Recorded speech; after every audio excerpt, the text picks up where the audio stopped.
what struck me was the absence of first aid.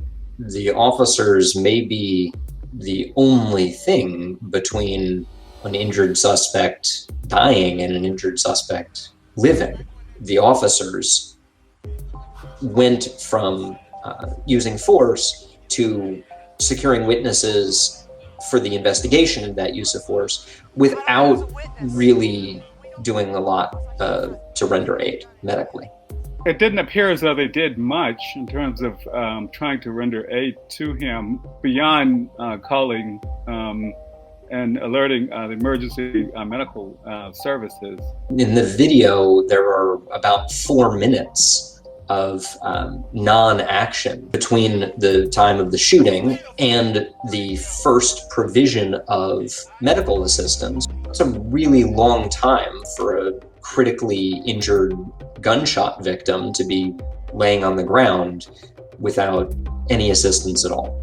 The actions that we want an officer to take in the aftermath of a shooting, the first priority is to make the scene as safe as possible so there's no active threat to the officers or others. The second priority is to render aid as it is required.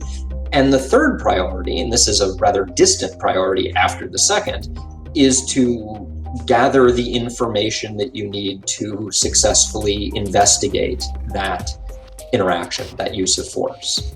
One of the things that you see in the body camera shooting is the officers sort of skip the second priority. They skip the rendering aid and jump straight to trying to secure witnesses.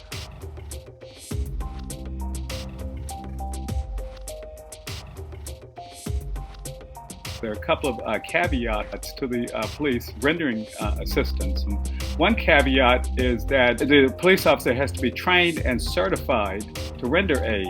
So that would be one question in this situation. Were they actually trained and certified in order to treat a gunshot wound? And also there's a real caveat in the policy in that it says may. So there's no obligation in the policy that they actually render aid. I think police departments around the country should start training their officers in treating gunshot wounds and more advanced training.